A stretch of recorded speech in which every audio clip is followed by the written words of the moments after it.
Të nderuar teleshikues, mirëmbrëma. Mbrëmjen e sotme ne kemi për të trajtuar disa tematika. Duke sikur politika shqiptare është duke përplas është në kulmin e vet të përplasjes.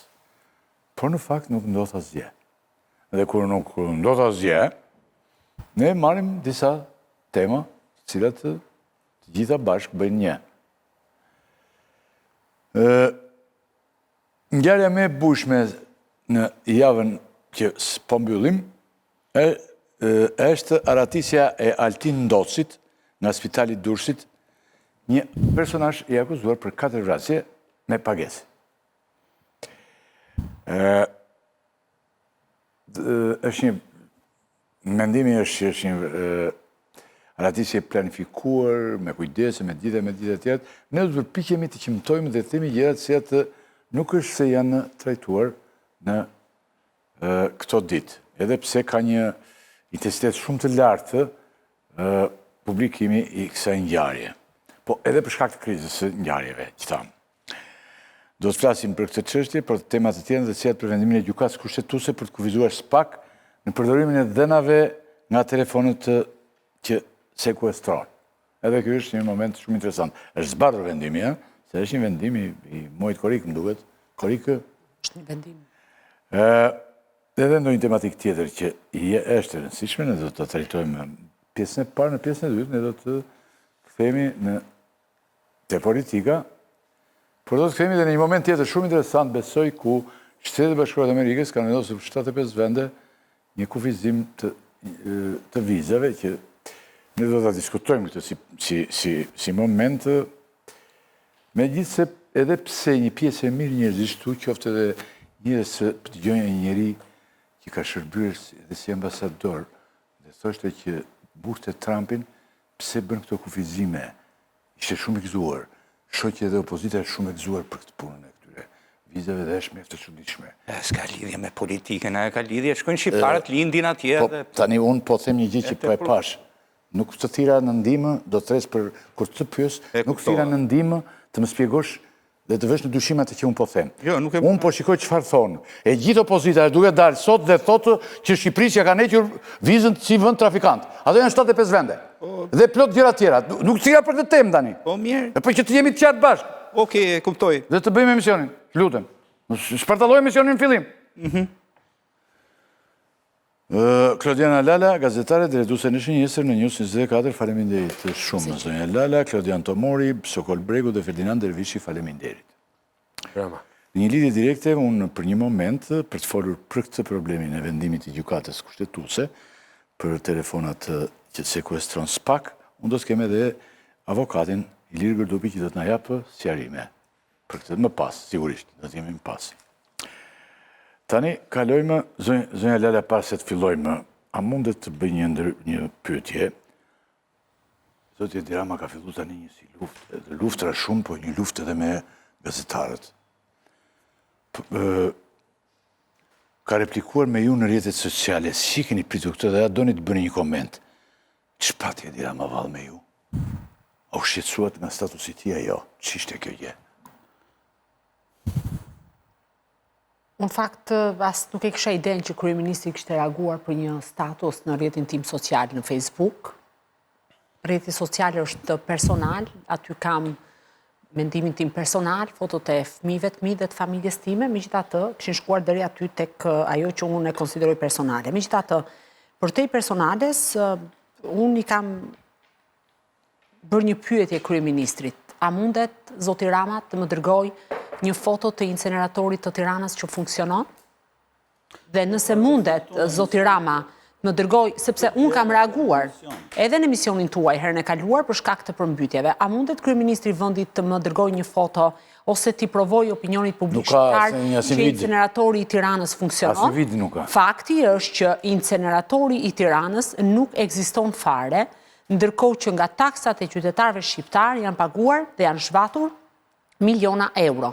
Nëse kryeministri do më provonte të kundërtën asaj çfarë unë kam deklaruar, do të kisha kurajon morale dhe profesionale t'i kërkoja falje. Arsye se përse zoti Rama e bën, unë nuk marr përsi për t'i analizoj, mund të pyesni vetë zotin Rama, por nuk besoj që rruga e duhur e një kryeministri për t'u përballur me gazetarët apo për të krijuar konflikte boshe e ndihmon atë për të dalë nga situata problematike ku unë e shoh që është për momentin. Dhe kur them situatë problematike dhe e vështirë për qeverisjen, nisem nga disa indikator. Ka një zëvendës kryeministre nën hetim dhe që kërkohet arrestimi, ka një ish zëvendës kryeministër në Arati, ka kryetarin e bashkisë më të madhe në vend Erion Velien të arrestuar, ka një sër ministra shprapa hekurave, ka një grup kriminal të zbuluar brenda institucionit në varësi të tij që është Takshi, ka një sër zyrtarësh të policisë nën hetim, ka 10 afera të tjera të cilat po hetohen nga ana e SPAK dhe besoj që kjo retorika me gazetarët më ngjan, ndoshta e gabuar,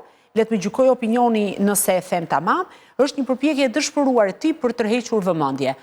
Nuk kam ndërmend të përgjigjem më kryeministrit, por nëse ai dëshiron ta sqarojë një herë mirë këtë çështje, e ftoj në debat dhe të më tregoj ka apo jo incinerator Tirana. Kaq ka qenë shqetësimi im në raport me atë çfarë kam shkruar. Në fakt e kryeministri kishte filluar një luftë jo vetëm me Klodin, se Klodi një mesazh kishte bërë në fund, po e kishte me kolegun tonë të cilun e pyeta Blendi Fyziun, ore çka me ty, bile pyeta, bëra dërgoj një mesazh dhe zotit Rama i thash, ore çfarë është kjo? Se nes na ka bërë dhe mbetëm mbrapa. Tani ti e xhelos profesion. Po unë pyeta kolegun. Tënde tha pra, kemi qenë këtu. Kje tha Klodi dhe ndër për emisionin tënde kishtë... Jo me jo, i tash rëmët, ore të na përmend edhe ne që të imë në shërë dhe ngriheshim lartë si emisione. Qa i po jep dorë vetëm Fevziut, ja. Kështë filluar replik me Fevziun dhe vazhdojnë. Replike gjatë, vazhdojnë gjitha. Po sepse në tregun e teleshikuesve shqiptar, telenovelat kanë goxha pesh. Ja. Ka dhe kronika, ka dhe korrupsioni, telenovelat kanë goxha pesh. Mund ta sqaroj vetëm një moment. Unë Ferdinand që kryeministri i vendit duhet të dalë dhe të bëjë transparencë dhe të jap llogari përballë gazetarëve dhe për gjëra që janë shqetësuese. Tani shqetësimi që unë kam ngritur atë natë në emisionin tuaj lidhet pikërisht me faktin. Kryeministri përmes një statusi në rrjetin social Facebook bënte përgjegjës qytetarët për përmbytje në Durrës. Ndërkohë që kryeministri nuk thoshte asgjë kundi që nuk ka incinerator, ku plerat do të ishin djegur, nuk thoshte asgjë kundi se si qeverisja vendore ka dështuar për të bërë pastrimin e qytetit, nuk fliste asgjë kundi që hidrovori i ri në Porto Romano në 20 milion euro nuk ka funksionuar dhe ka një hetim. Sepse ka një... Baron kjo pyetje këtu se do hymë... Nuk tha asgjë kundi se si do t'i dëm shpërblej 1500 banesa në qarkun e Durrësit që janë përmbytur dhe mira, vetëm në Durrës, nuk po flas për zonat e tjera se numri është më i lartë, dhe mira hektar tokë bujqësore në ujë, pra pyetjet që shqetësojnë qytetarët dhe mua si gazetare, kryeministri nuk u përgjigj. Po filloi të merrej me gjuhën e urrëties, të më thoshte që unë përfaqësoj ignorancën e tjera me radhë. E ftoi dhe e sfidoi kryeministrin të ballafaqohet kur të doj dhe nëse unë kam thënë një të pavërtet, po ta them për të dytën herë do të kem kurajën morale dhe profesionale të kërkoj ndjes publike përpara gjithë opinionit publik. Kaq mund të them në raport me të. Kaq kishim edhe për këtë moment, unë e pyeta Lalën, sepse në troqi dhe mua momentin një tillë që ndoshta s'kishte edhe shkak. A unë ndihmua Altin ndosit Aratise, këtë kam zgjedhur unë Lala Bregu për këtë pjesë të parë, për të tematikën e parë, sepse është folgjersisht për këtë dhe mënyra si Aratise të gjitha. Po Aratise tani në një mënyrë shukë si i lirë duke aty. Dërsa këtë ti klapen për shembull i vjen e mblidhen aty. Shumë mblidhen njerëz aty shumë. 200 polica aty për çadra. Dërsa ky ishte në qef shumë. Ky ishte... Ja, shiko si ka ikur, shikohet. Me këtë rrethin e kuq. Ikën aty. Shumë mund të ikim dhe ne, më thënë, për që se bëjmë stërvitje. Po të kemi arsye, se s'kemi. Tani, zënja Lala si, dhe s'fletani dhe pastaj zoti Bregu, si arriti ndocit të çfarë dështoi në mas të zyrtjes së shoqërimisë spitale, apo u dështua me qëllim. Se unë kam një titull provokativ kam, të jemi të drejtë, por duhet të kam dyshime serioze në këtë pikë. Absolutisht, dhe unë kam dyshime serioze. Unë mendoj që Aratisja është e mirë menduar, mendoj që ka bashkëpunëtor si brenda sistemit ashtu edhe jashtë tij, nuk mund të bëhet një Aratisje një personazhi të një kalibrit të tillë, i akuzuar është në gjykim për një vrasje dhe një plagosje në kuadër të grupit strukturuar kriminal, në atë që njihet si procesi plumbiar, ka qenë konsideruar dhe është konsideruar si krahu i armatosur i organizatës kriminale të drejtuar nga Franza Hajdarçopja dhe akuzohet për të paktën 4 vrasje dhe ndoshta do të ketë nga hetimet e mëtejshme mund të dalin edhe ngjarje të rënda kriminale. Unë mendoj që ka disa aspekte se si duhet parë çështja. Së pari, askush nuk na ka dhënë përgjigje se si që nga viti 2020, që nga maji viti 2020, Altin Doci është izoluar në një paraburgim sikurse është Durrësi, i cili në fakt nuk është paraburgim i sigurisë së lartë, por është paraburgim i sigurie thuajse të ulët. Pra është praktikisht një kavaleshencë, nëse mund ta them kështu. Pra nuk ka ende një hetim të thelluar nga ana e prokurorisë të nisur që nga viti 2020, pra për mënyrën se si u vlerësua risku apo rreziku që ai paraqet dhe u vendos në këtë paraburgim, së pari. Së dyti, nuk ka patur një vlerësim të vazhdueshëm lidhur me rrezikun që ai paraqiste apo profilin e një personi të bërë nga psikologu, psikiatri në bashkëpunim me zyrtarët e tjerë të burgut, nëse kishte ose jo prirje për arratisje, dhe kjo është pjesa e parë. Sa i përket ditës së arratisjes, aty mendoj ka disa momente që nuk është zbatuar si duhet protokolli. Së pari, kemi një moment që është shoqëruar në drejtim të Spitalit Rajonal të Durrësit, i shoqëruar pra 2 të paraburgosur me 6 të punonjës të policisë së burgjeve. Në fakt, në protokoll thuhet që një i paraburgosur duhet ketë maksimumi 2 deri në 3 zyrtar pra punonjës policie të burgut që ta shoqërojnë. Por në rastet kur i paraburgosuri ka akuzat të rënda si që janë vrasjet grupi kriminale tjera me radhë, do duhet ketë një numër më të shtuar, do duhet të lëviz DAPI që është forca elitare e burgjeve dhe do duhet të lajmërohet policia e shtetit. Pra kjo pjesë nuk është zbatuar. Është thjesht një vendimarrje drejtori që është shkarkuar, i ndriçerlojt apo është edhe më lart, këtë mbetet ta sqaroj hetimi. Tjetra, në momentin që shkojmë tek policia, si është e mundur që policia e Durrësit apo policia e shtetit, pavarësisht se në Spitalin Rajonal të Durrësit ka 2 sektor të përshtatur, pra ose më saktë 2 pavione, pavioni infektivi dhe pavioni okulistikës, që është i përshtatur enkas për të trajtuar të paraburgosurit apo të dënuarit. Dhe si është e mundur që në këtë spital i shndruar thuajse në një paraburgim, sepse aty kanë qëndruar më periudha të gjata personazhe të ndryshëm të botës krimit apo zyrtar të lartë, si është e mundur që nuk ka patur qoftë edhe një patrull policie të vendosur apo të planizuar pra në dalje, në hyrje e tjerë në këtë spital. Tjetra, në momentin që Altin Doci arriti të arratise, pra nëse duam detajet, është një ngjarje krejtësisht e thjeshtë, ka shkuar, ka bërë ekzaminimet e para, ka pritur të bënte një ekzaminim për zemrën, ka kërkuar të shkojë në tualet dhe kur ka dalë, ka goditur 2 punonjësit e policisë së burgjeve, ka ikur me vrap dhe makina me targat vjedhura e priste jashtë. Rrugën e ka patur të lirë, tani ka një problem tjetër. Si është e mundur? 1. Nuk pati një bllokim tërësor të rrugëve nga ana e policisë. 2. Nuk u ngrit një dron. 3. Nuk u nxorën qendë specializuar për të bërë ndjekjen e tij. 4. Nuk u ngrit një helikopter. Pra, për arratisje të një personazhi të këtij profili, i akuzuar për vrasje në kuadër të organizatës kriminale, organizata më famkeqe që ka vepruar në të paktën në dekadën e fundit në vend, nuk pati asnjë reagim të kësaj natyre. Tjetra, nuk pati një lajmërim për qytetarë shqiptar. A duhet të thot dikush qytetarëve që nëse shikoni këtë person duhet lajmëroni, mund të vihet në dispozicion një shumë e konsiderueshme parash që t'jepet informacion, të kenë kujdes për lëvizjet në për qytete apo në zona, të mos hapin derën nëse ky personazh ju paraqitet dhe ju troket ndoshta për t'u fshehur e tjera me radhë. Pra, e gjitha ngaja tek zhoja në këndvështrimin tim nuk ka funksionuar. Pastaj nëse do të flasim për profilin e Altin Doci, besoj që gjatë... Okej, jemi okej, do kthehemi bashkë, por ndërkohë ju sapo thatë që vigjilenca duket sikur është ulur qëllimisht për ta lënë Docin të largohet. Tani ku qëndron Bregu dhe pastaj Dervishi? Ku qëndron Altin Doci në hierarkinë e krimit të organizuar në Shqipëri? Ta nis me faktin që ai ka të paktën 5 vjet, afërsisht 4, po mbush 5 vjet në burg.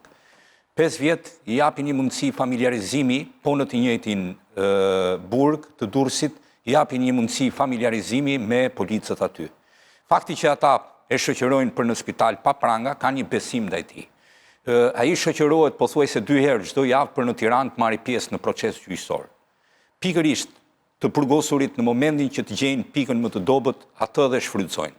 Ata gjatë gjithë kohës mendojnë si të largohen nga burgu, ndërkohë që ti i ke rënë në një gjumë letargjik në rastin me atë. A është ndihmuar jashtëzakonisht në 4 vite, ai është toleruar për mënyrën se si do të qëndronte në qeli, fakti që është në Durrës nuk është në 313. Kjo i shton dhe shpenzimet drejtorisë përgjithshme të burgjeve, sepse ai nga 313 do kalonte në për tunel në procesin gjyqësor.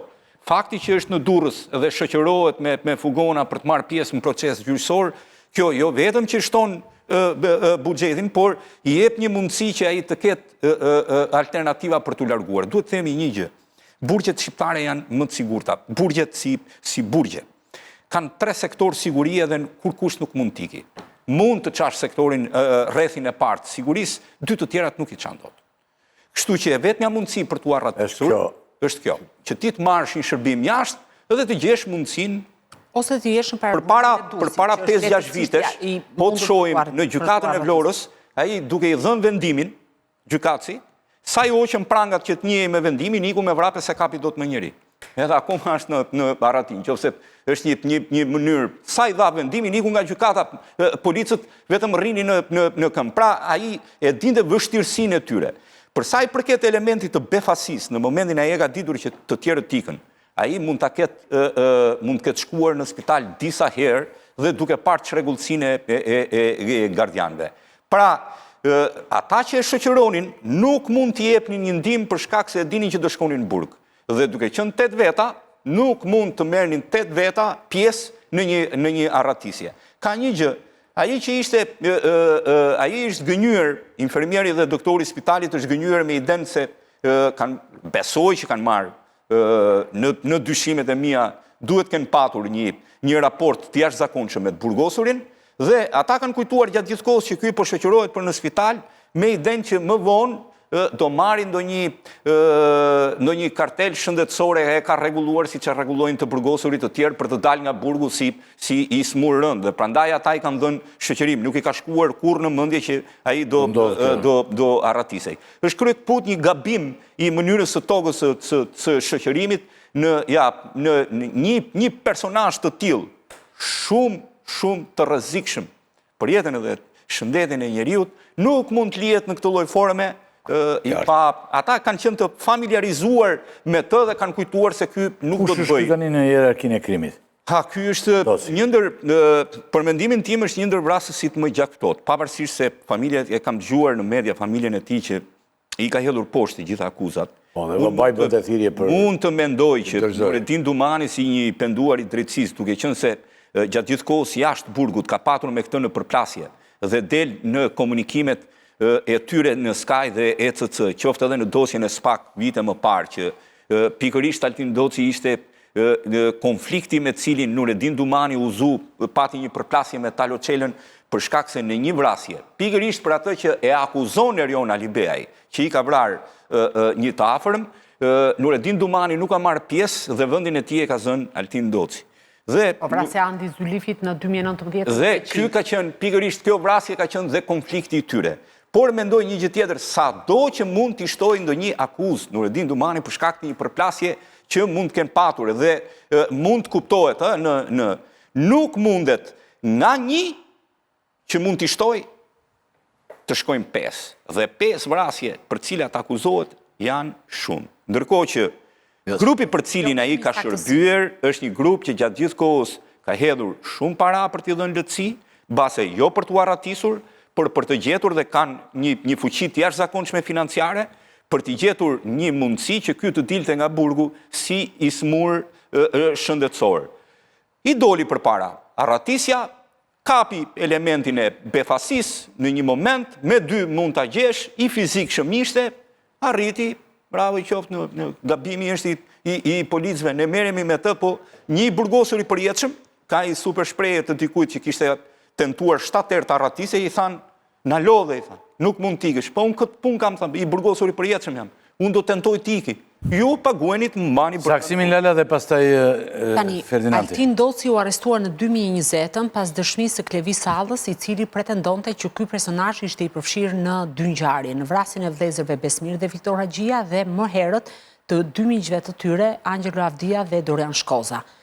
Dëshmia e Klevis Sallës rruzua pas pendesës së Nureddin Dumanit dhe duke qenë se Nureddin Dumani e implikoi në vrasjen e Andi Zylifit, u krijua përplasja edhe më e fortë mes tyre brenda burgut, por ajo gjëja që mua më ka bërë përshtypje në fakt është që në momentin që janë zbërthyer komunikimet në Sky, ndër të tjera, antarët dhe krerët e organizatës të drejtuar nga Franza Hajdar Qopja, që dihet tashmë janë kundërshtar shumë të fortë me grupimin Ali Bey, një moment ata, pra kur ky arrestohet, shqetësohen sepse e konsideronin si njeriu që mbaronte punë, pra e quajnë me i thonë kokçami, pa patur, të më kuptoj drejt, nuk kam qëllim pra për të ofenduar zonën, por ideja është që ata thoshin që kokçami është brënda dhe ne nuk arrim do të gjejmë vrasës tjetër për të eliminuar kundërshtarët. Pra deri këtu ishte shqetësuar organizata, me arrestimin e tij dhe përpjekjet për ta liruar kanë qenë shumë të hershme. Unë mendoj që është një investim për ta nxjerrë jashtë, në vazhdim të logjikës së Klodit. Është investuar dikush për ta nxjerrë, sepse kemi probleme me... Vetëm se ka disa kohë që bëhet kjo përpjekje, Kemi probleme, pra ne shohim, marrim në analizë atë çfarë kemi. Ne kemi një njeri që quhet i smur, po që vrapon më shpejt se unë se ti se 1000 të tjerë. Që s'është i smur. Pra kemi probleme me mjekët që kanë çuar aty, që kanë hartuar dokumentet falsifikuara, që mund të jetë hedhur lek për këtë punë, që ai të shkonte aty dhe kjo ishte një vend i përshtatshëm ku mund të organizojë një arratisje. E dyta, kemi shoqërimin e tij nga policia e burgjeve, sikur po shkonin në piknik, pa pranga e tjera e tjera. Në momentin që ai ka kërkuar të vejë në banjë, atë afër banjës e kanë shoqëruar një policë gjysmë, që do të thënë një policë mashkull dhe një policë femër. Që është një policë gjysmë fizikisht, po e them në figurative. Që do me thënë, ai ka bërë sikur hap derën e banjës, e ka goditur atë policin, se polici ka gjak në ball, edhe pse çuditërisht si kanë rënë syset, i ka dhënë një bryllë asaj policës dhe ka fluturuar me vrap. Kjo është pjesa tani. Për policinë e Durrësit e tha Klodi, si ka mundësi në zemër të Durrësit të iki ty ky njeri, të iki me makinë të identifikuar dhe policia të mos e bllokoj dot, të mos bllokoj rrugët kryesore nga dilet nga Durrësi. Pse kjo gjë? Pse ndodh kjo gjë? Për çfarë paguajnë? Tani, unë besoj se ky njeri nuk ka fuqi, se kjo është thelbi, të vetë financoj arratisjen. Ky njeri ishte çerri një bande. Ky njeri u zu për 10.000 euro borxh. Pra, ky njeri nuk ka fuqi ta vetë financoj. Pra, këtë financimin e arratisës ti e ka bërë dikush tjetër, shumë i fuqishëm, që i mungonte ky njeri, dhe që ky njeri tani në arrati, ne do t'ja dëgjojmë krismën. Ne do t'ja dëgjojmë krismën. Pra, ju thoni që se unë e kisha pyetje këte, që ky tani paraqet rrezikshmëri duke qenë i lirë, Ky paraqet shumë rrezikshmëri sepse është nxjerrë për një qëllim. Është nxjerrë për një qëllim. Pra, ky njeri që merr përsipër, s'kemi me as Talo Çelo, as Nureddin Duman. Është ky njeriu tani.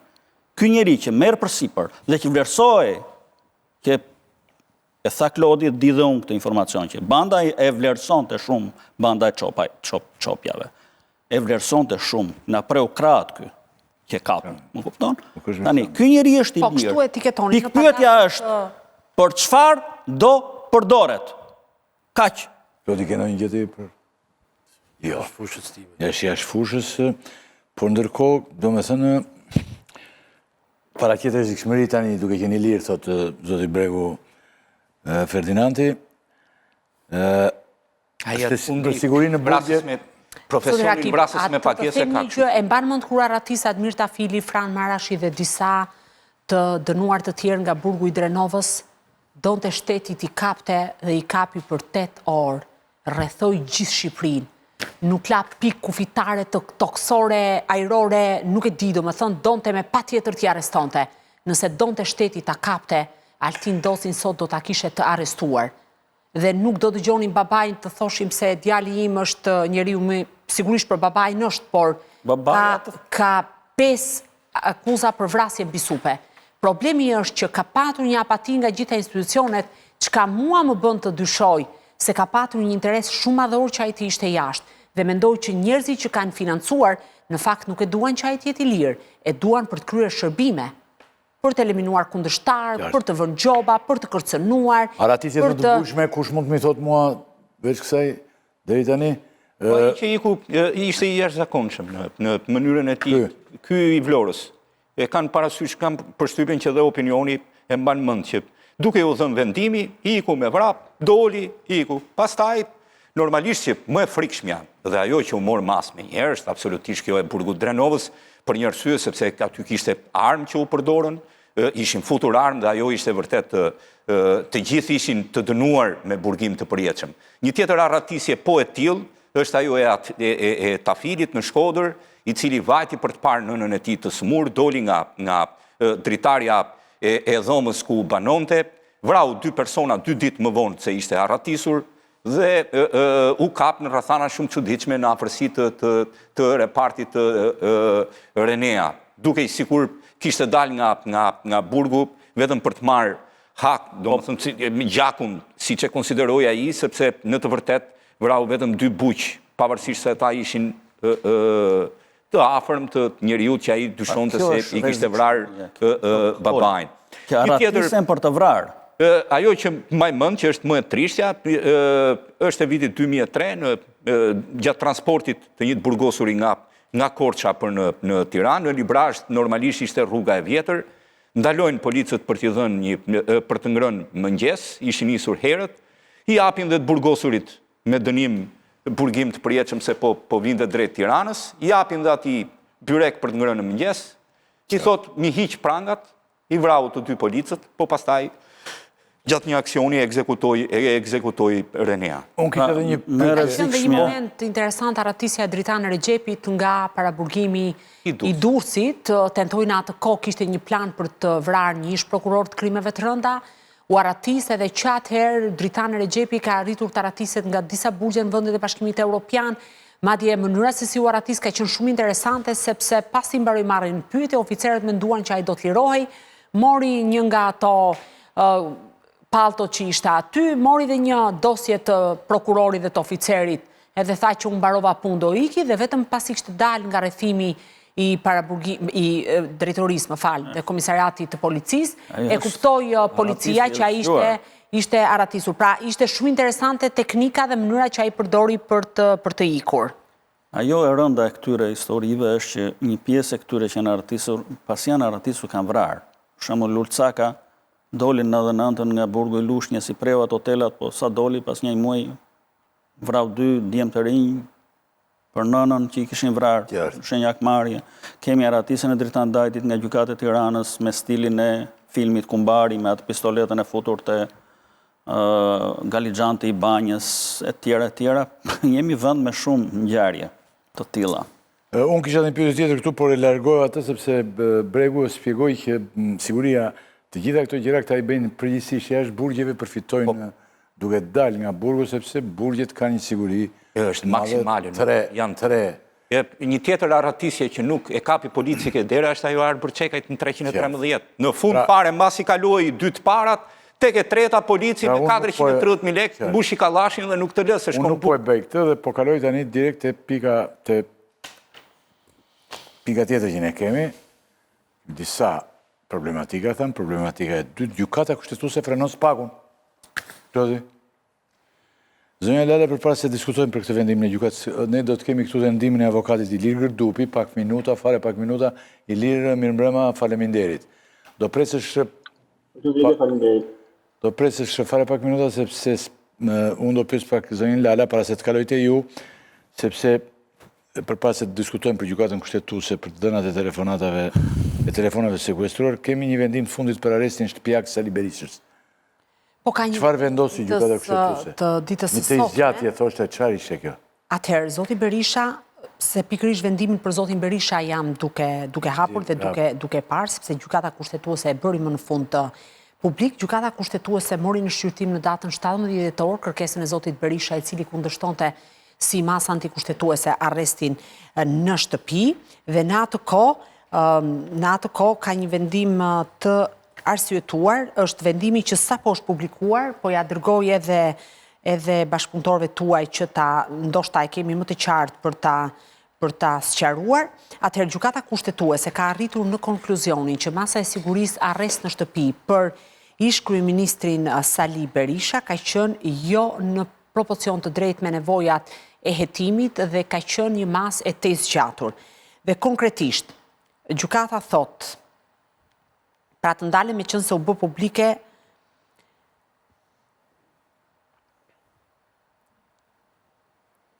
në vendimin e gjykatave të zakonshme objekt kontrolli, ndonë se kishin kaluar 7 muaj nga caktimi i masës së sigurisë arresti në shtëpi në lidhje me rrezikun e ikjes, nuk ka ndonjë arsyetim, ndërsa për rrezikun e marrjes dhe të vërtetësisë së provave, organi i akuzës në vijim, por edhe gjykatat e zakonshme në momentin fillestar të caktimit të masave të sigurimit kanë vlerësuar se ajo përmbushej nga masat e sigurimit që ishin caktuar më herët ndaj zotit Berisha, detyrim për të paraqitur në policinë gjyqësore dhe ndalim për dalje jashtë vendit, është masa tjetër. Dhe ideja është që prokuroria konstaton faktin se masa e sigurisë e marrë ndaj zotit Berisha ka qenë një masë jo proporcionale dhe e zgjatur në kohë. Pra, nuk mund arresti, thotë në vlerësimin e gjykatës, vetëm një rrethan e tillë, pra vetëm fakti që zoti Berisha nuk zbatoi 2 masat, atë detyrimit paraqitjes dhe ndalimit për të dalë jashtë vendit, nuk mund të justifikoj vijimin e zbatimit ndaj kërkuesit të masës arrest në shtëpi, pra nuk mund të përbëjë arsye të mjaftueshme për zgjatje në kohë të gjatë të kufizimit të lirisë, pa arsyetuar për ndonjë arsye të re që justifikon vijimin e masës konkrete. Për këtë arsye, gjykata vlerësoi që vendimet objekt i këtij gjykimi kushtetues që kanë disponuar për vijimin e masës së sigurimit arrest në shtëpi, vinë në kundërshtim me kushtetutën. Atëherë, zoti Rakipi, për ta sqaruar, prokuroria e posaçme ju drejtua gjykatës fillimisht në mungesë të zotit Berisha për caktimin e 2 masave të sigurisë, masën e detyrimit për paraqitje dhe masën e ndalimit për të dalë jashtë vendit. Të dyja këto masa sigurie u miratuan nga gjykata, zoti Berisha refuzoi t'i zbatonte dhe më pas, sepse pretendonte që ishin antikushtetuese dhe SPAK duhet të kërkonte leje dhe autorizim në kuvend. Në momentin që zoti Berisha nuk i zbatoi këto masa, SPAK ju drejtua kuvendit, u morë autorizimi dhe më pas gjykata caktoi masën e arrestit në shtëpi, të cilë pra ishte një masë më e ashpër sigurimi në raport me 2 masat e para. Dhe gjykata kushtetuese thotë që pavarësisht që ndaj zotit Berisha për shkak se ai ka refuzuar të zbatoj këto 2 masa, është caktuar kjo masë më e ashpër, gjykata do duhet të kishin në konsiderat që kjo masë të përshtatej nevojave të hetimit. Pra, a ekzistonte rreziku që Sali Berisha të largohej jashtë vendit përsa kohë që kishte një masë tjetër ndaluese siç është ndalimi për të dalë jashtë vendit? A justifikon të arsyeton gjykata faktin që zoti Berisha do të prishte provat? Pra thotë që kjo masë e arrestit në shtëpi për 11 muaj ka qenë e tezgjatur dhe jo në përputhje me nevojat e sigurimit. Por thënë thjesht, kjo për momentin është thjesht një fitore morale për zotin Berisha dhe më pas i jep mundësinë që këto shkelje ti shfrytëzoj për në Strasburg për të marrë me çështjen e tij, pra me çështjen Partizani në thelb, sepse sa i përket faktit që ai ka përfunduar tashmë arrestin në shtëpi, pra ajo mas ka rënë në moment që dosja u dërguar për gjykim dhe ka qëndruar 11 muaj. Pra do thotë për momentin është kjo i jep mundësinë zotit Berisha të ketë një mbrojtje ose një argument të shtuar në gjykatën europiane për të drejtat e njerëzit. Kjo nuk është, kam përshtypjen, nuk është thjesht një fitore morale vetëm për zotin. Jo, po them për momentin, Klodian, mos më keq kupto, po them jep një argument shumë të fortë për në Strasburg, po për momentin kjo nuk është bën atë që ka kaluar. Jo, se ajo ka rënë, është si fitoria pas pilafit, për të jemi dakord. Këtë po them. Çështja është impakti apo precedenti që hap kjo për çështjet e tjera, sepse pa diskutim. Ashtu si zoti Berisha, të njëjtën gjë pretendon zoti Meta që mbahet në burg pa te kalim të kushtetutës, të njëjtën gjë pretendon zoti Veliaj, të njëjtën gjë pretendojnë zoti Beqaj e të tjerë. Pra, në këtë kontekst, ky vendim ça dere hap apo ça Qa rrugë e hap për këto çështje? Duhet analizuar, sepse vendimi nuk është arsyetuar i plot. Pra është vetëm një ekstrakt dhe është marrë një vendimi Kalojmë se kemi tani nga gjykata kushtetuese. Kur të arsyetohet, duhet parë, sepse kur them një fitore morale, kam në kuptimin që çfarë ka ndodhur nuk zhbëhet. Zoti Berisha mund ta përdorë si argument në Strasburg dhe ka argument shumë të fortë, mund të shfrytëzohet, pra mund të shërbejë si precedent. Momentet caktuara të vendimit, se vendimi merr praktikisht fuqinë e ligjit, dhe është i zbatueshëm për gjitha gjykatat. Por duhet parë edhe arsyetimin në thelb. Presim të pika e dytë që kemi, si theshë, unë e futa këtë nga që ndodhi sot. E zbardhur avokatin, të lutem vendimi gjykatës kushtetuese, avokatës zbardhur vendimi gjykatës kushtetuese për përdorimin e dhënave nga telefonat e sekuestruar. Tani, çfarë thot vendimi? Si ndikon ai te hetimet e SPAK? Ndikon te hetimet që janë mbaruara, po dhe te hetimet e reja. Çfarë është ky moment? Ky vendimi gjykatës kushtetuese? Atëherë, zoti Rakiti, vendimi i gjykatës kushtetuese i cili është marrë që në muajin korrik të vitit 2025 dhe është shpallur mjaft vonë. Ne do të diskutuar për një vendim i cili është zbardhur 6 muaj pasi është marrë, që është goxha në tekalim të afateve procedurale, bën një diferencim të madh dhe të ndjeshëm sa i përket diferencës midis sekuestrimit të telefonit si send dhe sekuestrimit në të dhënave që përmban telefonin në memorien telefonike. Duke qenë që telefonat inteligjent të sotshëm nuk shërbejnë vetëm për telefonata, por shërbejnë edhe SMS, e-maile, mesazhe nëpër platforma të ndryshme, WhatsApp, Signal apo programe të tjera. Këto marrin sipas gjykatës kushtetuese të njëjtën mbrojtje që ka kushtetuta për mbrojtjen e korrespondencës. Do të thotë që sekuestrimi i tyre nuk mund të bëhet më vetëm si sekuestrimi i sendit, pra me vendim të prokurorit, por do duhet kalojnë në një hap tjetër që është kërkesa e prokurorit dhe vendimi i gjykatës. Që do të thotë të gjithë personat të cilët i sekuestrojnë telefonit kanë tashmë një gojje procedurale të shtuar sa i përket marrjes së telefonave të tyre. Megjithse nuk pengohet marrja e telefonit si send, edhe në raste të mbushme, kur kjo argumentohet nga ana e oficerëve të policisë gjyqësore ose prokurorëve, ne kemi tashmë një hap të shtuar, në të cilin jo vetëm duhet verifikimi i gjykatës nëse ky sekuestrimi i materialeve, kopimi i tyre është ose jo i lishëm dhe i drejtë, por duhet që dhe materialet të jenë vetëm për ato çfarë janë të drejtë për drejtë të lidhura me vepra penale dhe që janë domosdoshme për fazën hetimore.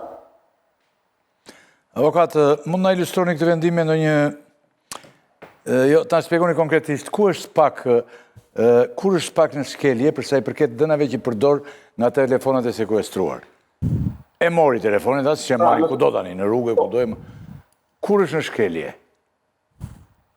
Pas vendimit gjykatës kushtetuese?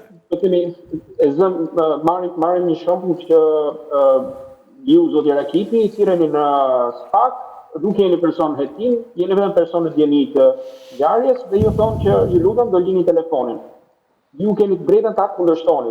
Gjykata kushtetuese thotë që keni të drejtë ta kundërshtoni këtë drejtë, edhe nëse nga ana e oficerëve të policisë gjyqësore merret vendimi i sekuestros. Ai mund ta marrin telefonin, por nuk kanë të drejtë që të bëjnë ekspertimin, kopimin e informacioneve, marrjen e korrespondencës së saj pa pas një vendim të gjykatës. Mund ta ruajnë telefonin si send, telefonin tuaj e mbajnë aty në GDO, por nuk mund ta çojnë tek eksperti pa pas një vendim gjykatës, ku ata duhet të argumentojnë se çfarë të dhënë konkrete duan të marrin nga telefoni, pra nëse duan të marrin një bisedë me këtë person, ose duan të marrin një bisedë në lidhje me një element tjetër, çfarë do duhet në mënyrë konkrete. Pasi të jetë kopjuar edhe të jetë ruajtur ky informacioni dhe më pas telefoni mund të vazhdoj të ruhet si send, por nuk mund të vazhdoj të përdoret edhe të ripërsëritet ekspertiza ose në momentin që hapet telefoni juaj, gjejnë që pas ka të diçka tjetër dhe ata mund të lexojnë çdo gjë që ju keni në telefon, por duhet të jetë i limituar në ato që ka të bëjë me veprën penale. Mund na ilustroni këtë vendime në një çështje të bujshme në SPAK, ku janë sekuestruar telefonat e avokat? Çështje të bujshme mund të përmend sekuestrimet të telefonave të gazetarëve, për shembull kur gazetarët caktuar ja shmarr telefonin, dy të jenë Kynos dhe Hoxhës. Po? Hoxhës. Ata do duhet, SPAK do duhet thotë në mënyrë konkrete se çfarë dokumenti duan të nxjerrin ata, çfarë duhet të ekstraktojnë edhe të ruajnë në kuadër të cilit procedim penal. Për ta marrë. Nuk mund ta marrin edhe ta përdorin atë telefonin për të parë çdo gjë që ka shkëmbyer, sidomos sepse edhe gazetarët kanë një mbrojtje të posaçme sipas kodit procedurave penale në lidhje me ruajtjen e burimit të informacionit. Pra SPAK nuk mund të përdorë një hetim penal për të marrë çdo gjë që ka telefoni. Kjo është në kundërshtim me kushtetutën. Jemi okej. Po të themi një rast që është më si thua, më brenda situatës. Për shembull, në rastin Balluku, a mund të përdoren komunikimet në telefonin e Berberit për hetimin e Ballukut pas këtij vendimi gjykatës kushtetuese? Kjo është një çështje që varet nëse në momentin e sekuestrimit të telefonit, pra ishte një gjendje rastësore se send telefoni i zotit Berberi apo ishte pjesë e objektit kontrollit, sepse kontrolli në shtëpinë e zotit Berberi është bërë në një vendim gjykate, i cili përcaktonte se çfarë elementesh duhen. Dhe në momentin që ai është sekuestruar si send, përpara se sa të nështrohet ekspertimit të hetimor, a është dhënë një vendim gjykate për kryerjen e këtij ekspertimi dhe parjen e komunikimeve, apo është bërë me iniciativë nga ana e prokurorëve dhe pa kundërshtim. Në të gjitha rastet, gjykata kushtetuese dhe për situatën konkrete, lejoi që të dhënat që ishin përftuar tashmë nga ana e prokurorisë të mund të ruheshin edhe të përdoreshin, por do duhet kalonin në kontrollin gjyqësor. Pra nuk ishte bërë dhe nuk ishte palli pa vlefshme ato komunikime që ishin marrë, por kërkoi që SPAK duhet të shinte komunikimet e tjera, pra ato që nuk përbënin pjesë të objektit hetimor. Sepse nga ana e prokurorisë posaçme ishin marrë çdo informacion i mundshëm, përfshirë aty edhe komunikime që personi që ishte kërkuesi në gjykatën kushtetuese ishte patur me një antar gjykatës kushtetuese, që absolutisht nuk kishin të bënin me hetimin në fjalë dhe në situatën konkrete.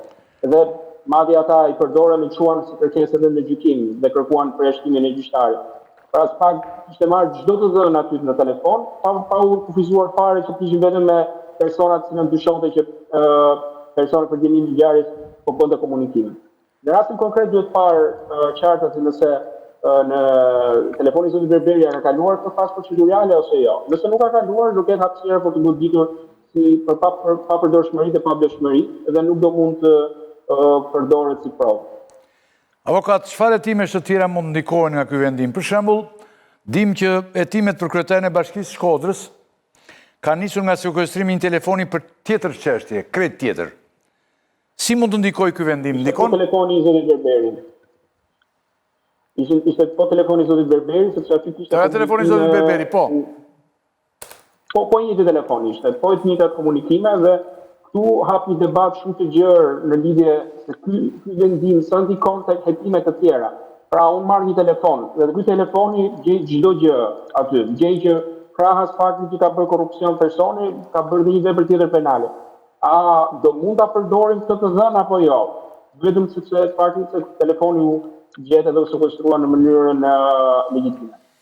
Gjykata kushtetuese nuk shprehet në lidhje me vlefshmërinë ose jo, shprehet vetëm me procedurën dhe me ndikimin e procedurave në vijim.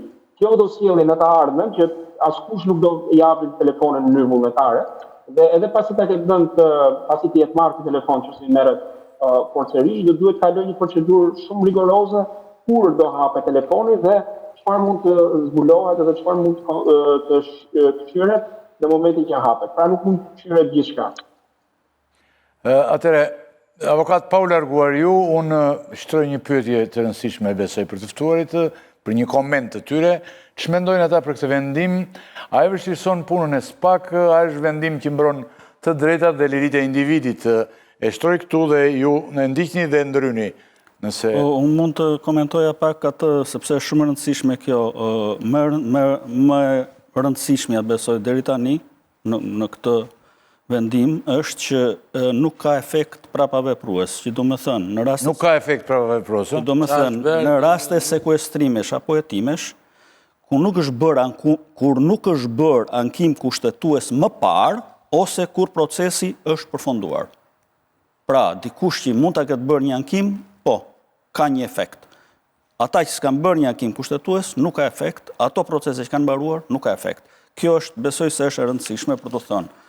Tjetër gjë që vura re dhe që më të roqi vëmendjen mua, është që nuk mund të hapen aparatet as në kushtet e urgjencës dhe flagrancës, që do të thotë, aparatet merren në kushtet e urgjencës dhe flagrancës. Pra, në kushtet e flagrancës, aparatet merren, por sekuestrohen me vendim gjykate më mbrava. Qartë. Kjo është e rëndësishme, besoj. Pa vendimin e gjykatës mund të merren në kushtet e flagrancës? Në kushtet e flagrancës merren pa vendim gjykate, por nuk mund të hapen. Nuk mund të sekuestrohen dhe s'mund të hapen. Do diferencimi nëse është telefoni si send apo telefoni për të dhënat që ka brenda. Pra, telefoni si send po mund të sekuestrohet, por ja hapësh të dhënat brenda nuk mund ta bëjë gjykata. Duhet që prokurori avokati keni sekuestrohet në OPG apo duhet marrë miratimin e prokurorit. Atëherë duhet në rastet të buçta. Po, Lada. Sa duket nuk më dëgjoj avokati. Atëherë, në flagrancë mund të sekuestrohet sendi, sepse në thelb telefoni konsiderohet send. Por që të ndërhyjë në përmbajtjen e telefonit, të marrë mesazhet, komunikimet, fotot, videot e tjerë, do duhet që prokurori t'i drejtohej gjykatës dhe të arsyetoj që provat ose të dhënat që gjenden në celular janë të tilla të cilat do duhen dhe janë të nevojshme për çështjen. Kështu që në një farë mënyre, ky vendimi ka shumë të drejtë Ferdinandi që thotë nuk mund të ketë fuqi prapavepruese për ata subjekte, qofshin të krimit organizuar apo zyrtar të lartë të cilët nuk kanë ushtruar ankim kushtetues, sepse duhet kalojë gjitha hallkat dhe të shkojë deri në gjykatën kushtetuese, dhe ky vendim i lë të zbuluar, por nga ana tjetër, në një farë mënyre është një kornizë që orienton SPAK apo institucionet e tjera se si veprojnë në të ardhmen. Në fakt, për shembull, në Maltë, unë kam qenë në një trajnim në një vend të Bashkimit Evropian dhe ishte marrë Malta si model. Atje, për shembull, nëse një zyrtar akuzohej për një vepër penale, duhet që gjyqtari, hetues, prokurori, avokati dhe vetë subjekti duhet të shkonin të ishin në të njëjtën seancë dhe t'i bëhej me dije që e dhëna që po merrej i shërbente një aspekt caktuar hetimit. Pra nuk mund të ndërhyhet, është ideja në të gjitha të dhënat personale, por të merren ato komunikime që janë të vlefshme. Megjithatë, unë kam një kritik ndaj gjykatës kushtetuese, sepse ky është një vendim i marrë shumë herët. Unë e prisja me të kritik. Jo, realisht, e kam një kritik dhe po të them një detaj, mund t'u aprovoj, vendimi i zotit Veliaj.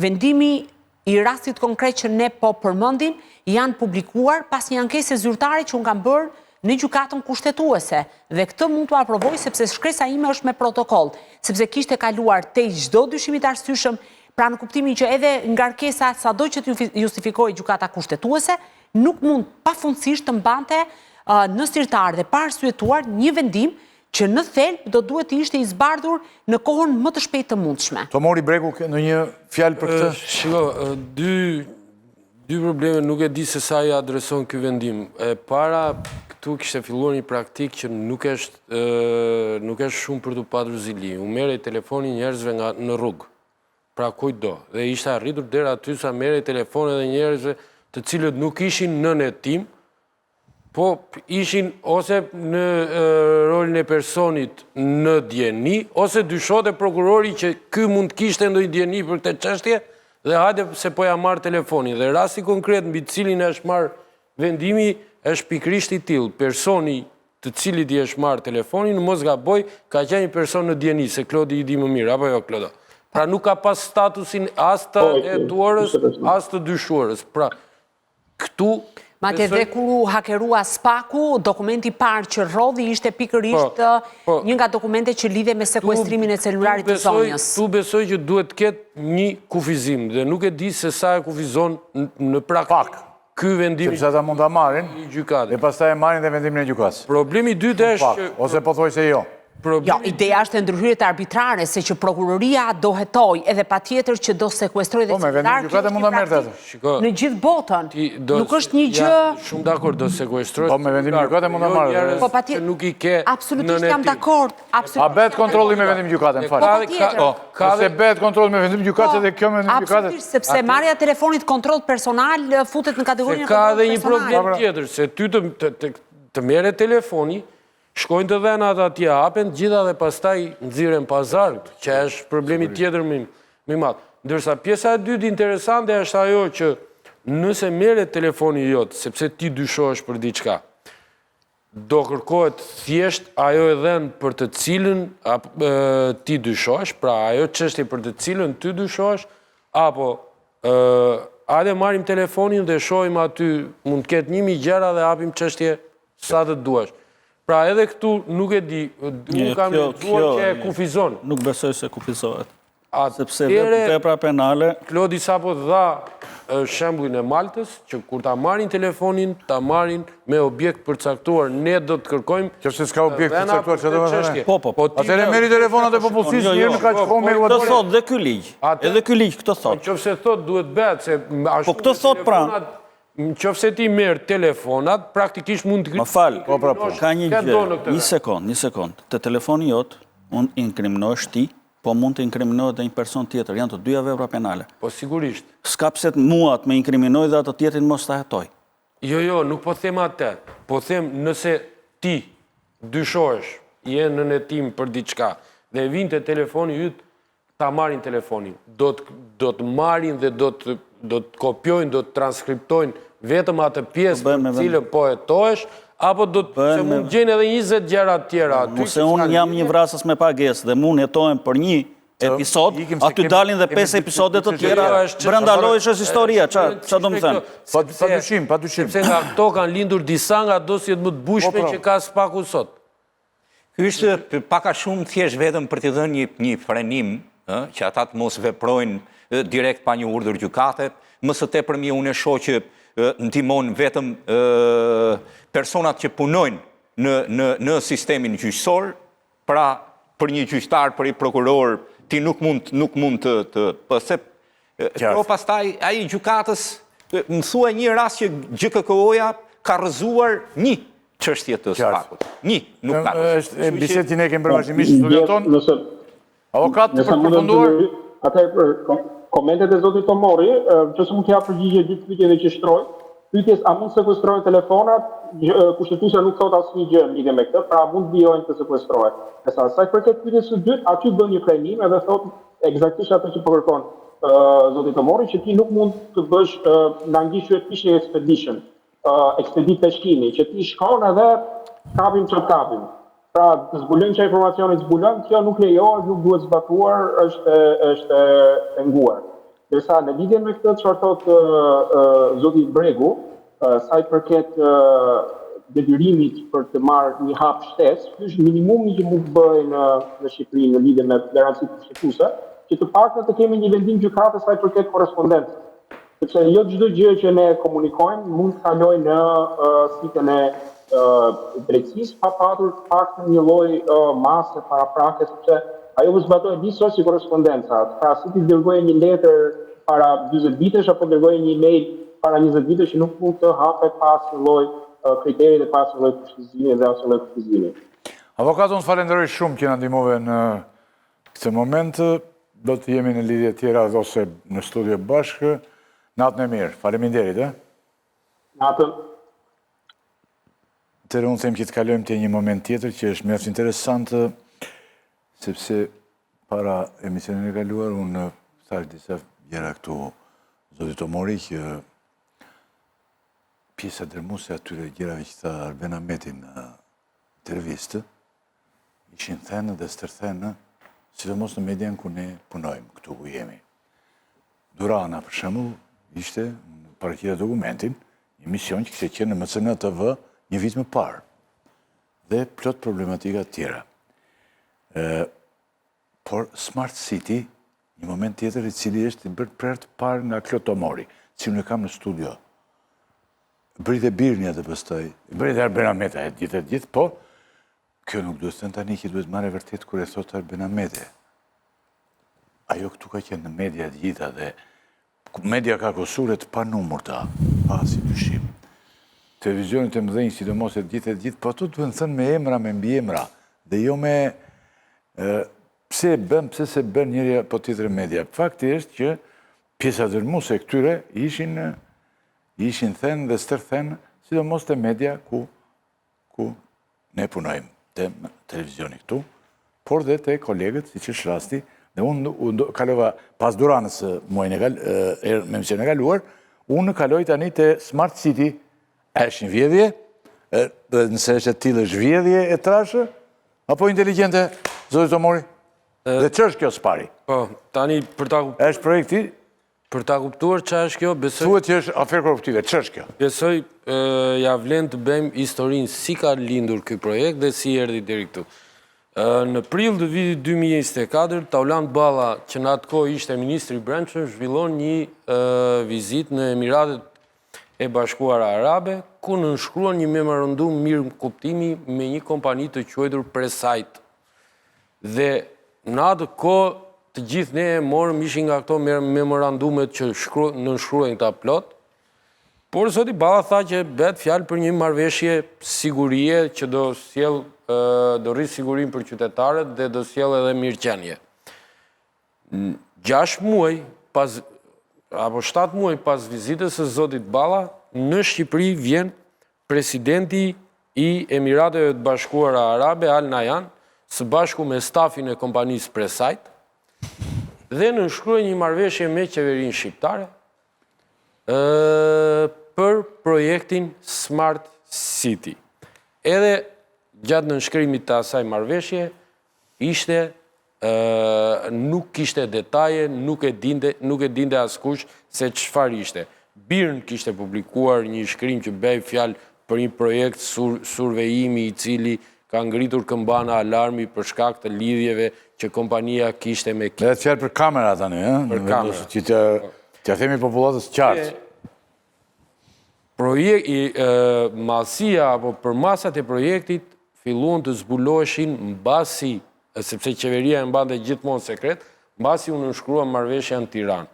Bëhej fjalë për një projekt i cili në atë kohë erdhi me kosto 110 milion dollar, dhe që parashikon vendosjen dhe instalimin e rreth 5.000 kamerave në 20 qytetet më të mëdha të Shqipërisë, ngritjen e sistemit që do të bëjë mundur funksionimin e këtyre kamerave, si dhe përtej këtyre kamerave që do jenë fikse në qendrat urbane dhe do monitorojnë trafikun, ngjarjet që ndodhin nëpër qytete e kështu me radhë, janë edhe 3.000 ca kamera të tjera që janë kamera trupi për policinë e shtetit. Tani, çfarë është ky projekt dhe pse ka hapur kaq shumë debate? Për 2 arsye kryesisht. E para, për shkak të kostos, që është një kosto shumë e madhe, dhe e dyta, për shkak të sensitivitetit që ka të bëjë me të dhenat, sepse ato kamerat do kenë të dhena, do xhirojnë të dhena që janë një pasuri shumë e madhe, por që mund të kthehen në një hall shumë të madh nëse shkojnë në duar që nuk duhet të shkojnë. Modeli, kostoja financiare, thamë që marrëveshja erdhi me 110 milion euro në fillim, rrugës këta i shtuan edhe ca të tjera, 110 milion dollar, sepse thanë kemi harruar të vëshën dhe tani ka shkuar 134 milion dollar. Por kush është modeli financiar i kësaj marrëveshje?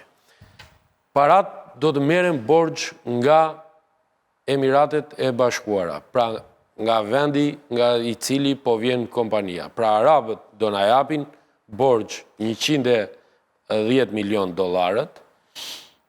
Këto para do t'i marri kompania arabe e cila do bëj projektin, do instaloj kamerat dhe sistemit, dhe shqiptarve u mbetet borxhi. Fatura, që do t'a paguajnë me interes 4% për 15 vjet. Dhe për te 110 milion dollarve që do paguajnë me interes për 15 vjet me interes 4%, është edhe kosta e TVSH-s e cila mbulohet nga buxheti i shtetit, që është 20 e ca milion, që e çon projektin në total 130 milion. Pra, ky projekt ka 2 komponentë. E para është marrëveshja financiare, marrëveshja UA-s, pra që arabët do t'japin parat UA, dhe kjo marrëveshje u miratua në parlament në mars të vitit kaluar, dhe komponenti 2 është kontrata që do nënshkruhet me kompaninë, sepse janë të 2 të ndara.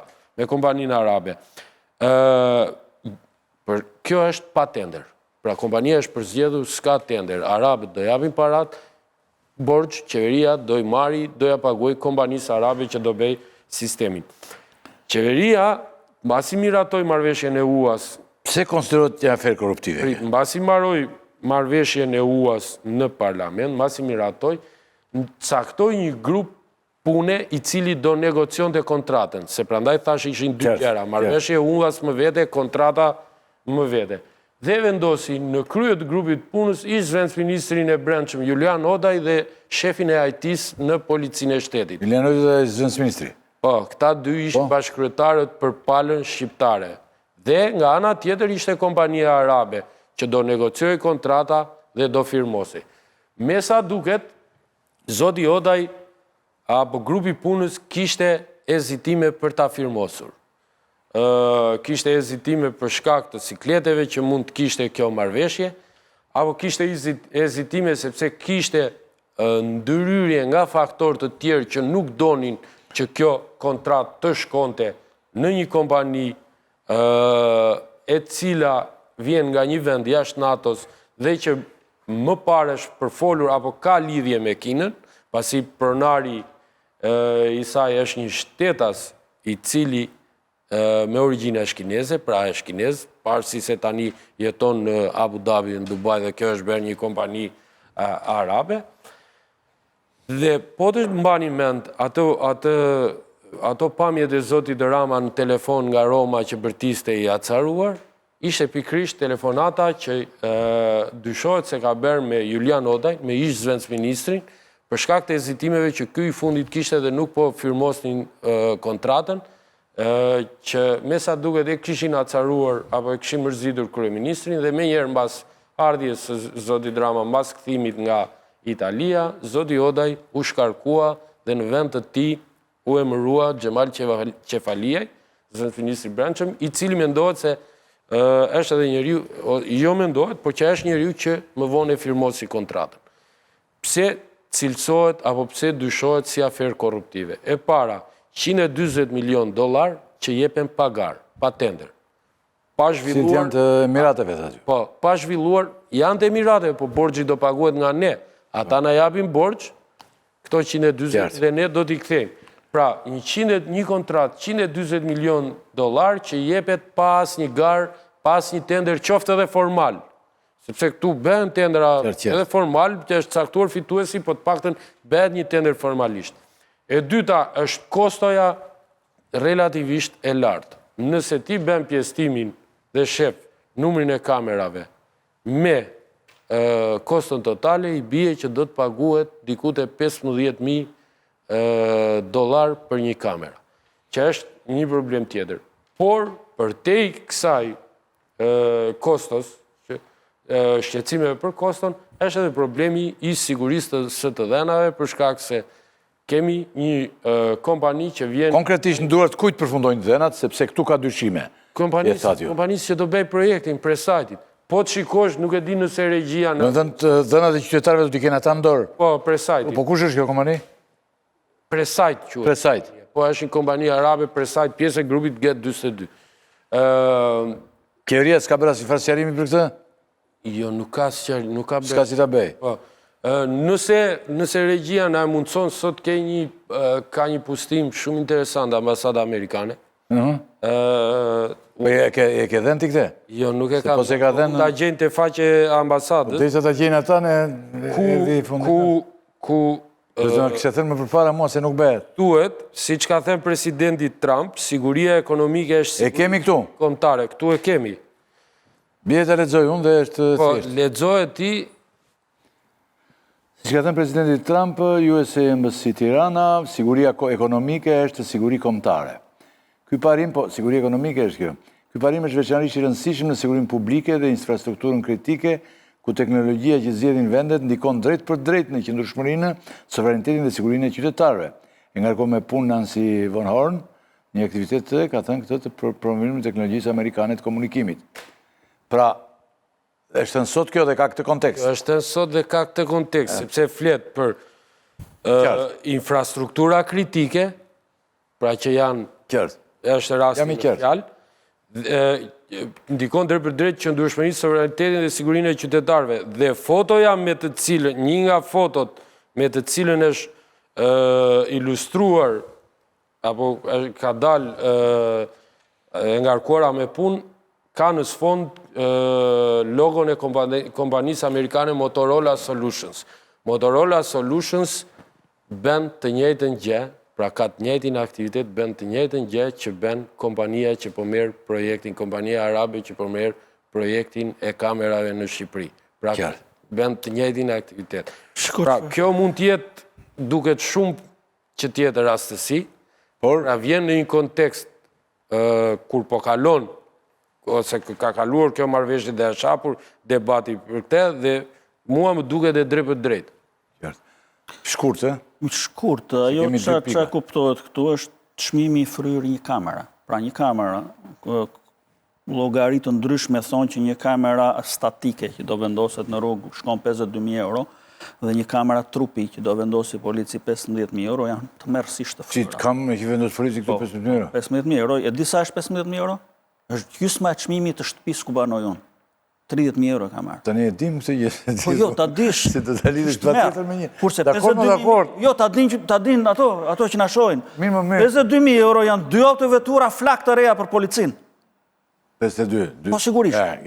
Tani, mua kjo gjë çalon kur flitet pagar, Shqipëria është vënë një kusht në Bashkimin Evropian, që fillimisht do kem përparësi kompanit të marrin këto lloj tenderash apo këto lloj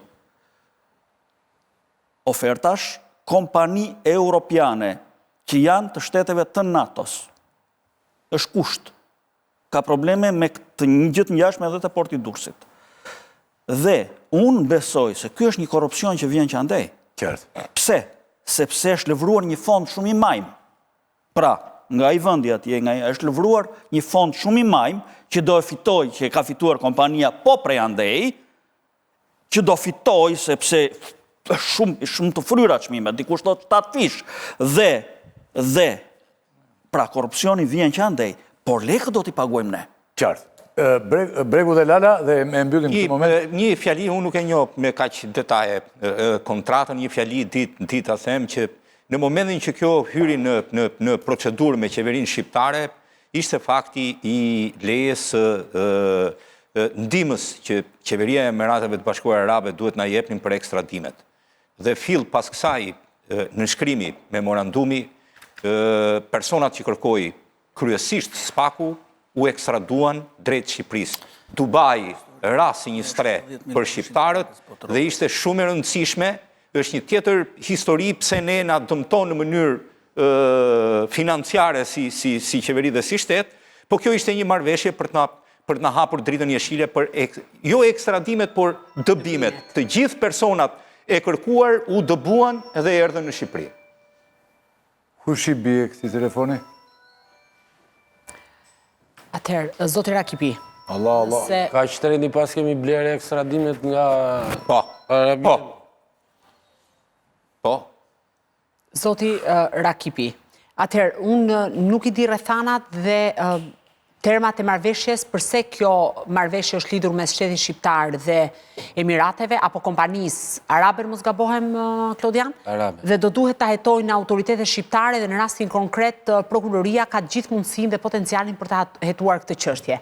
Ajo çfarë mua më shqetëson lidhet pikërisht me faktin që do duhet na shqetësoj shumë siguria kombëtare dhe siguria e fëmijëve tanë, sepse këto janë Tomori mund të na e shpjegoj, janë kamera... Po janë kamera të cilat mund të gjumojnë deri tek tiparet e fytyrës, pra do thotë që dënat sensitive mund të shkojnë në duar të përfundojnë në duar të dyshimta dhe kjo këtë drejt është shumë. çështja më shqetësuese, besoj që do duhet... E tha Tomori, kene një fjali tjetër për shtuar për këtë ti? Një sensibilizim dhe për patur transparencë. Po, jemi okej, e tha. E para, unë nuk mendoj se kjo ka qenë një deal që ne do ju japim këte, ju do na japim një te, sepse e njëta gjë është bërë dhe me Alabari. Po me Alabari qa deal i bëm. To janë thjesht afera të cilat gatuen për të rrëmbyer para, për të tjetërsuar para, dhe gjithë zanafilla e këtyre ka lindur në vitin 2020, kur Shqipëria dhe qeveria çoi në parlament një ligj i cili përjashtonte çdo një ligj posaçëm që përjashtonte çdo kompani arabe. Praktikisht thelbi i ligjit ishte që çdo kompani arabe që vjen në Shqipëri përjashtohet nga procedurat e tenderimit. Mbi këtë ligj është ngritur marrëveshja e portit Durrësit, që u bë pa gar dhe ju dha gjithë porti një kompanie arabe, të zotit Alabar. Mbi këtë ligj është ngritur apo është justifikuar Smart City, dhe kështu me radhë kjo histori mund vazhdoj për çdo projekt që t'i teket qeverisë, sa jon një kompani arabe e sjell këtu, e negocion, ben sikur e negocion tavolin, se garë s'ka aty, sa do t'i 100, pse jo 140, mere 140, dhe askush nuk manë përgjegjësi. Po, ka dhe një... Jo, se s'kam kohë dhe kam 2 pika tjera.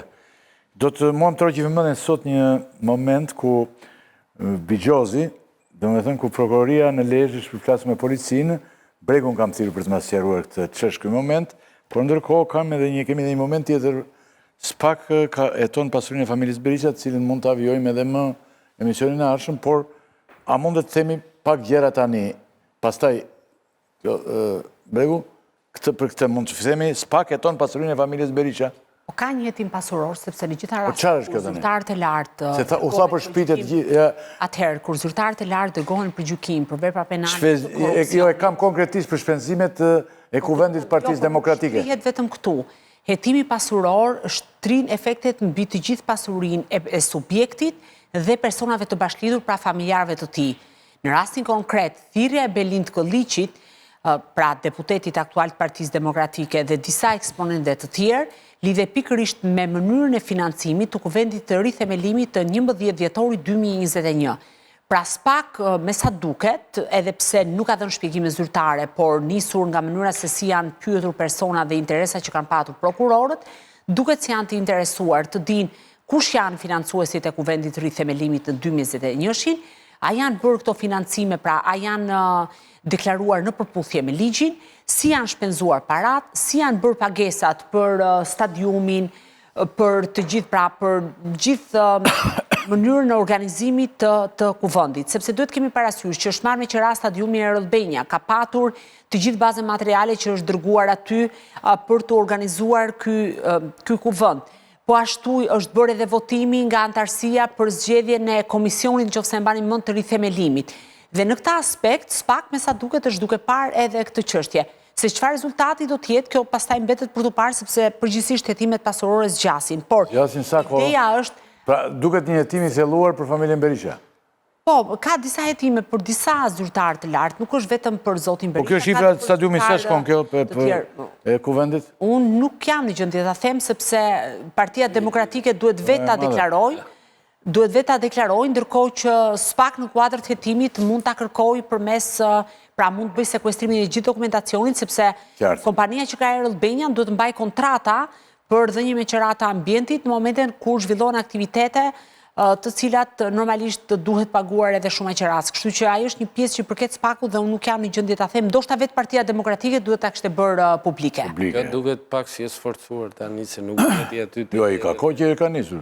Ai po sulmonte, doktori po sulmonte këtë që ka qenë kryetar. Para Dumanit tani bëri këtë armik. Ditën që prezantoi tha që ne e mbështesim, po kur nxori këtë pasaj nuk e mbështetëm. Një doktori të mbështet. Jesh në proces kjo? Po, është një çështje që... Atëherë, Bigjozi në Lezhë, prokuroria përflaset me policinë. Çfarë është? Sipas raportimit prokuroria e Lezhës i ka kërkuar policisë emrat e agjentëve operacional dhe burimin e informacioneve për aksionin Fishat. Sa e pazakonte që kjo kërkesë në punën tuaj investigative dhe a mund të konsiderohet ky një veprim që kompromenton sigurinë e agjentëve dhe informatorëve në terren? Sepse kemi dhe një përplasje mes policisë dhe prokurorisë. Dhe kjo është një pasojë që vjen nga mos legalizimi, ose situar që janë legalizuar, është bërë dhe ligje, gjitha këto dhe mbeten Bigjozi mbetet si një gjë tani prapë mbetet në duart të fortëve dhe çfarë është kjo? Ta shpjegoj më qartë. Ky është një operacion që u bë në datën 3 janar. 2 janar. 1 janar. Po thuaj se ditën e vitit 3 ku të gjithë Në fakt, u bë në 31 vjetor në drek, por u deklarua nga policia 2 ditë më vonë. Pra ka qenë rreth orës 15-31 vjetori që u shkua në këtë kazino. Por pse duhet të shkonte deri këtu? Po e palishme ishte kjo? E palishme më ku ka të lishme në Lezhë, në s'ka skund në... Po, historia... Shumë vende, po. S'ka të lishme përveç hoteleve me pesyje dhe... Kjo ishte në... Janë me leje. Kjo ishte në vilën Trekaqe të një të marrë me qera. Tani duhet të shpjegoj diçka në... E rëndësishëm ky? E rëndësishëm ky që... Po jo më që i rëndësishëm ky dinte me fitu para në... Ishte i përkiste një grupi kriminal. Fitus para. Shiko, duhet të dim që ku marrë e palishëm në Shqipëri, lojrat e fatit dhe bastet sportive, janë duart e krimit organizuar. Mirë po, kur krimi organizuar fillon dhe nuk ka fort para kesh, atëherë shtrëngon për të shtrirë tentakulat e tij dhe për të zgjeruar aktivitetin. Në Lezhë, të interesuarit për të patur edhe ata një territor të tillë e kishin kërkuar prej kohësh. Mirë po, kjo ishte në mbrojtjet policisë, funksiononte prej shumë kohësh. Në momentin që hoqën qafe drejtorin me një anë të një shkarkimi, bën këtë aksion. Pra, është një përplasje midis interesave të palishme të policisë së shtetit mbi lojrat e fatit. Nuk fiton vetëm krimi organizuar në palishmërinë e lojrave të fatit të Shqipëri. Më së shumti fiton policia. Informacionet në fakt ishin se përpara vitit të ri, një ndër grupet... Policia e shkret... Jo, fiton nga SPZ-ja... E di që më tregon të njeri muaj, që a i duhet të vendose, pa vendosur 35 gjoba ditën, a i nuk mërë të drogën. Nga SPZ-ja nuk fiton a i që është SPZ e mulletit, se a i s'ka qa fiton, a i do presi mos... Fitojnë grupet posashme të... Po, SPZ-et e qendrave, ose zonave ku janë të shtrira aktivitetet e lojrave të fatit, fitojnë gjithë. Dhe zakonisht fitojnë në drejtorët dhe drejtorët. Por, u duk se pas largimit të një prej grupeve më të fuqishme, e cila zotronte goxhat treg në bastet e palishme dhe lojrat e fatit, u duk se do të merrte një goditje shumë të madhe kjo industri e palishme. Por në fakt jo, edhe pas largimeve, ishte lajmëruar që janari do të ishte një sulm, sidomos në Tiranë, ndaj palishmërisë kryesisht në bastet online të kazinove. Gjë që po tallen se s'po bëhet asgjë. Dhe call center. Ndodhi po e njëjta gjë. Tani, po t'i referohemi rastit Lezhës, çfarë duhet të dinë? Ata duan të dinë se kush ja bëri gropën, sepse ata e paguanin paranë e tyre. Pra, ata i jepnin parat për ta patur kazinon e palishme. Duke qenë se i jepnin këto para, tani në ndikimin e tyre duan të dinë se kush ishte informatori i gjithë kësaj historie. Është një lojë midis interesave caktuara ku mblidhet policia e shtetit me krimin e organizuar. Ajo që të vjen... Është pak më e thellë, zotë Rakipi. Po, kjo histori do dalë në pas, sepse është pak më e thellë historia e Lezhës. Aty ka disa grupime që i kanë lidhjet shumë lartë në kupolën e policisë, janë disa të tjerë që i kanë pak më ullët, nuk është kaq e thjeshtë. Në fund ajo mund tjetë e thellë, po në fund fare... Sepse mendoj që në kuadrët e një jetimi që ka spak, besoj do të zbardhe edhe këtë përplasje. Në fund fare është një luft për territorë për të patur kazinot palishme. Nuk ajo nuk shkon, po normalisht... Jala është duke thonë një por duke zgjatur thotë të një... Nuk është ajo çfarë ju nuk kuptuat, shkon në fakt pak më lartë. Kjo gjë është bërë nga Tirana. Kjo gjë është bërë nga sektori i krimit ekonomik e financiar në departamentin e policisë kriminale dhe nga forca e posaçme operacionale. Është ka ardhur nga Tirana këto njerëz që kanë bërë këtë gjë. Unë nuk e di pra pas skenat. Di që 2 ditë më përpara është hequr drejtori, që lë dyshime që është hequr një drejtor që e garanton të këtë, ose është hequr një drejtor që s'do të ta mbante me, e të tjera e tjera. Që do vinte do garantoj dikë tjetër, apo drejtuesi që janë më lartë do garantojnë dikë tjetër. Gjitha këto histori, po di forcat kanë ardhur nga Tirana. Forcat kanë ardhur nga Tirana, Ferdinand, se është pak më e thellë historia. Nuk e di sa e thellë është.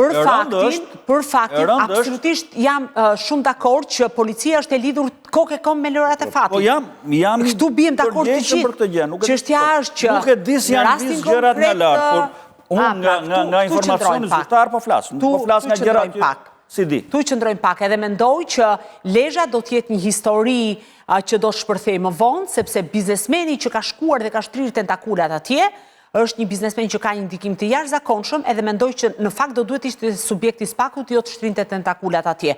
Por do të vi koha, besoj do të jemi prapë në këtë studio apo tjera për ta diskutuar. Ka vetëm një çështje për të thënë një fjali, ka shumë fjalë për goditjen që SPAK do t'i bënte policisë së shtetit prej shumë kohësh, prit, siç kemi pritur Kumarin që të goditet edhe lojrat e fatit, po presim dhe SPAK-un. Po edhe për Akshin, por e ke grupin kriminal të goditur. Po mirë, po prisnin policinë. Jo, për Akshin edhe s'pritej shumë. Domethënë, se nuk prite. Policia është më, goditja ndaj policisë, segmenteve të korruptuarave, është më jetike, sepse ka të bëjë me sigurinë dhe rendin publik. Është jashtëzakonisht jetike. Mendoni që rasti Lezhës është rasti tipik i atyre skandaleve që ndodhin me lojrat e fatit? Është çështje territori, më po këta ku shkon për çështje territori, kjo është. Ka dhe një detaj që duhet thënë, ka dhe një përplasje me prokurorin që ka lindur, që prokuroria i kërkon policisë zyrtarisht kush është indicio dhe kush është pra burimi informacionit nga e keni dhe i kërkon emrat e policëve që morën pjesë në operacion. Po nuk e kërkon prokuroria, e kërkon i godituri. Qa prokurori ka bërë një shkresë? Ore, kjo është zyrtare, kërkon nga i gjetët ju, që duhet prokurorisë kjo pjesë? E po ndajnë një lekë bashkë. Që duhet prokurorisë kjo pjesë? Nga i gjetët ju indicion. Nejse, presim se çdo ndodh. Presim sepse kështë është në proces. Shqipëri më... Jo, më duket abida një që kush ta dha informacionin. Dhe pysin këta. Po, që ta vrasi, krimi organizuar. Po se mund t'jene edhe në punë të një, se në punë e në gjithë të nuk të vend të klodit, që ti po thua gjithë së diqë. Më thënë kjo është, ka vaj deri në atë... Gjithë në halë janë tani këtu dhe në punë. Në mëngjes dalin të gjithë me shigjeta, me arqe. Klodian janë dukur përplasur pikërisht që të marrin sa më shumë territor të lojrat e fatit. Zoti Klodi. Prandaj them që do shkoj shumë lartë, sepse nuk është vetëm një histori në Lezhë. Kjo po ndodh në Tiranë, që po ndodh hapta zifare, ka zyrtar caktuar, pra është një gjë që ndodh në gjithë Shqipërinë. Prandaj them që do duhet ta shohim me shumë kujdes gjithë feturinë. Të nderuar të shikues, unë mendoj që kaq ishte kjo pjesë, tham disa gjëra. Që kishim dëgjuar dhe që kishim mësuar, thënë, po, zonja Lala, zoti Tomori, zoti Bregu dhe zoti Dervishi, faleminderit shumë, avokatit i thamë faleminderit dhe unë dam me të, ju dhe tikni të një, dhe hati jeni në punë tuaj, në shpinë tuaj, me Terezi, unë do vazhdoj dhe pjesën e dytë, dhe janë tëftuar të tjerë dhe do të vazhdojmë me momentet interesante janë dhe ato, ku pritën 2 mitingje të rëndësishme tani, ditën e shtunë e ka zoti Lapaj, pastaj kemi ditën e shtunën tjetër, e ka zoti doktori, po me disë dy këtyre të shtunëve këta kanë thënë që do bjerë Edi Rama. Dy shtuna, ose mund të, maksimumi mund të shtohet dhe një shtunë tjetër. Nga Marta ndoshta. Marta nuk e di. Marta është ditë e jo dhe keqe që bjen. Por unë kam thirrur janë kolegët e mi tani, është Zoti Bushati që do të vijë, është Pres Zogaj, Denis Dunjaja me Bysmërtirit, të cilët dhe Atletik Lapa që do të jetë një lidhje që përgatiten tani pas një reklame kështu publiciteti fare të shkurtër, përgatiten dhe më lidhin mua, si që jemi mësuar tani, të lidhemi me Zotin Lapaj që është aty, po gjithmonë duke qëndruar aty se i marrin dhe kariket. Edhe disa po iku po lëvizja ja marrin ato gjërat, plasmasin kariket e të gjitha, ndryshe nga që nuk ja merrin aty që iku nga spitali. Publicitet rikthemi.